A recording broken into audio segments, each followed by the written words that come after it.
Panorama group, जो सोचता है वो करता है। आपके अपने सपनों का आशियाना।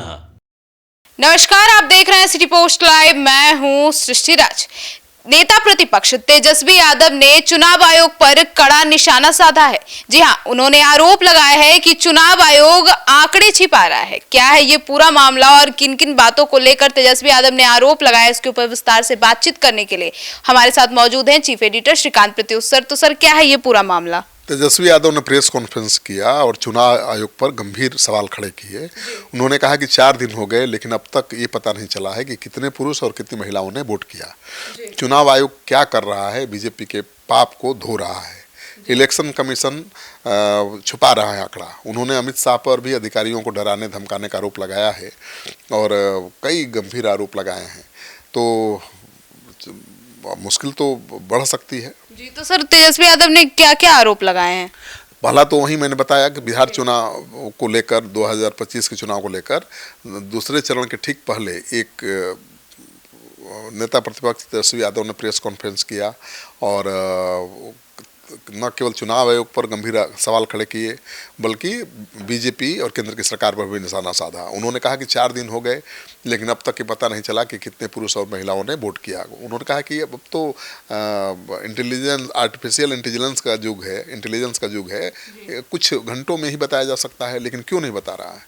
उन्होंने कहा कि बीजेपी के सारे पाप को इलेक्शन कमीशन धोने का काम कर रहा है, छिपाने का काम कर रहा है। और तेजस्वी ने दावा किया कि उन्होंने प्रमाण के साथ कहा कि 208 कंपनियां बीजेपी शासित राज्यों से बिहार में चुनाव कराने के लिए भेजी गई हैं। ये गंभीर सवाल है कि बंगाल, झारखंड, तमिलनाडु, केरल जैसे गैर भाजपा राज्यों से फोर्स क्यों नहीं आई। 243 विधानसभा सीटों में से 68% ऑब्जर्वर बाहर से आए हैं और अधिकतर बीजेपी शासित राज्यों से हैं। बड़े अधिकारियों को बुलाया जा रहा है, कहा जा रहा है कि कहाँ कहाँ डिस्टर्ब करना है। लगातार फोन जा रहे हैं, अधिकारियों पर दबाव बनाया जा रहा है और उन्होंने कहा कि उन्हें जानकारी मिली है कि उन्हीं अधिकारियों से जिनको फोन गया है। तो ये उनकी बौखलाहट दिखाता है और कि वो सत्ता से जाने वाले हैं और हर तिकड़म कर रहे हैं। सर, तो तेजस्वी यादव ने यह भी कहा कि बिहार को उपनिवेश बनाना चाहती है बीजेपी। हाँ, तेजस्वी ने कहा कि भाजपा धन, बल और छल से जीतना चाहती है चुनाव। बिहार को उपनिवेश बनाना चाहती है लेकिन बिहार के लोग होने नहीं देंगे। इस बार बिहार करारा जवाब देगा। उन्होंने कहा कि मोदी और शाह ने बिहार को बदनाम किया है। क्या वे अपने गुजरात के बारे में ऐसा बोल सकते हैं? उनकी पूरी भाषा नकारात्मक है, कोई विजन नहीं है। प्रधानमंत्री के पास अगले 5 साल के लिए कोई रोड मैप नहीं है। अब समझ नहीं आता कि वो कौन सी वेब सीरीज देखकर भाषण लिखते हैं। तेजस्वी ने बीजेपी पर भ्रष्टाचार, अपराधियों को संरक्षण देने का भी आरोप लगाया। सम्राट चौधरी, मंगल पांडे, दिलीप जायसवाल का भ्रष्टाचार उन्हें नहीं दिखता है, तेजस्वी ने कहा। तेजस्वी यादव का काम और कलम बांटना उन्हें नहीं दिखाई देता है। बीजेपी के अपराधियों पर कोई सवाल ही नहीं होता। बिहार के अपराधियों के साथ मंच साझा किया गया, प्रधानमंत्री ने किया। अनंत सिंह, हुलास पांडे, सृजन घोटाले के आरोपी विपिन सिंह को मंच पर विशेष पास देकर बुलाया गया और उनकी पीठ थपथपाई गई। तेजस्वी ने कहा कि भाजपा में जाओ तो सारे पाप धुल जाते हैं। ये लोग अपराधियों को संत बता देते हैं। चुनाव के दिन भी रिश्वत बांटी गई लेकिन बिहार की जनता सब समझ रही है। और तेजस्वी ने ऐलान कर दिया कि 18 तारीख को उनका शपथ समारोह होगा और उनकी सरकार बनेगी। सर, तो तेजस्वी यादव ने अपने वादों को भी दोहराया, तो उनमें क्या क्या थे? हाँ बिल्कुल, चुनावी वादे उनके बड़े बड़े हैं और उन वादों को फिर से दोहराया और कहा कि उनकी सरकार बनने पर हर बेरोजगार युवाओं को 30,000 की सहायता राशि दी जाएगी। भाजपा ने जो पैसा दिया वो कर्ज था, लेकिन हम जो देंगे वो सहायता होगी।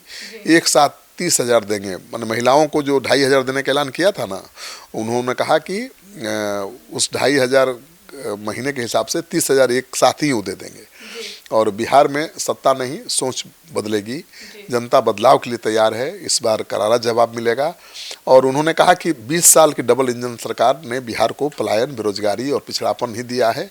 अगर डबल इंजन सरकार चाहती तो बिहार आज नंबर 1 राज्य होता। लेकिन आज हालत ये है कि पढ़ाई, कमाई, दवाई सबके लिए बिहारी को बाहर जाना पड़ता है। उन्होंने ये भी कहा कि बिहार के लोग अब चाहते हैं कि कोई परिवार बिछड़े नहीं, हर परिवार में नौकरी हो और पढ़ाई, दवाई, कमाई की व्यवस्था बिहार में हो। 171 रैलियों की चर्चा की जिसे उन्होंने किया है चुनाव के दौरान। और उन्होंने कहा कि उन्होंने लोगों के मूड को भापा है। लोग परिवर्तन चाहते हैं और अब वे काम की राजनीति चाहते हैं, बयान की नहीं। तो सर, तेजस्वी यादव ने तो बड़े वादे भी करवाए और बड़े बड़े वादे कर भी दिए। तेजस्वी यादव ने कहा कि विधानसभा में भी उन्होंने सरकार से पूछा था कि एक ऐसा काम बताओ जिससे बिहार नंबर 1 बना हो, लेकिन किसी के पास कोई जवाब नहीं था। अब 14 नवंबर के बाद बिहार सफलता में गिना जाएगा। 18 तारीख को 14 नवंबर को वोटों की गिनती होगी, 18 को उनका शपथ समारोह होगा, उनकी सरकार बनेगी, नौकरी वाली कलम वाली सरकार बनेगी और बिहार सबसे विकसित राज्यों में खड़ा होगा, जहां उद्योग लगेंगे। बिहार पढ़ाई लिखाई कमाई दवाई का हब बनेगा। और उन्होंने कहा कि उनकी सरकार बनने पर किसी भी बिहारी को दूसरे राज्य में पलायन नहीं करना पड़ेगा। तेजस्वी यादव एक ऐसा राज्य बनाएंगे जहां रोजगार यहीं मिलेगा, उद्योग यहीं लगेंगे और बच्चों को बाहर नहीं जाना पड़ेगा। और सबसे बड़ी बात कि तेजस्वी यादव ने बीजेपी के उस जंगल राज के नैरेटिव को ख़त्म करने की कोशिश की। उन्होंने कहा कि 14 को वोटों की गिनती होगी, 18 को तेजस्वी की सरकार बनेगी और सरकार बनते ही खरमास के महीने में ही, मतलब 1 महीने खरमास होता है 14 जनवरी तक, तो खरमास के महीने में ही बिहार के तमाम अपराधियों को जेल के शिकंजे के में डाला जाएगा।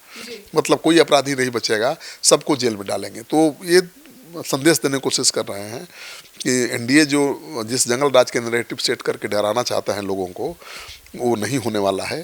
तेजस्वी की सरकार बनेगी तो भी सुशासन कायम रहेगा, अपराधियों की खैर नहीं। तो कोशिश वो कर रहे हैं, क्योंकि एनडीए का तो सबसे बड़ा एजेंडा है कि तेजस्वी आएंगे तो जंगल राज आ जाएगा। 1990 के दशक वाली स्थिति शुरू हो जाएगी, नरसंहार होगा, अपहरण होगा, लूटमार होगा। तो तेजस्वी भरोसा दिला रहे हैं कि ऐसा कुछ भी नहीं होने वाला है। बीजेपी केवल डरा रही है। मैं आऊँगा तो सबसे पहला काम करूँगा कि अपराधियों को जेल के अंदर भेजूँगा, और वो भी 1 महीने का डेडलाइन दे रहे हैं कि खरमास से पहले सारे बिहार के अपराधी जेल के अंदर, और सुशासन की सरकार चलेगी। तो अब लोगों ने अगर भरोसा कर लिया तब तो मुश्किल बढ़ेगी एनडीए की, लेकिन कितना भरोसा लोग करेंगे कहा पाना बड़ा मुश्किल है, क्योंकि जंगल राज का जो नैरेटिव है वो मजबूत होता हुआ दिखाई दे रहा है ग्राउंड लेवल पर। तो सुना आपने हमारे इस डिबेट को, तो तेजस्वी यादव को लेकर और तेजस्वी यादव ने यह जो आरोप लगाया इसको लेकर आपकी क्या राय है, कमेंट सेक्शन में जरूर बताइएगा। धन्यवाद।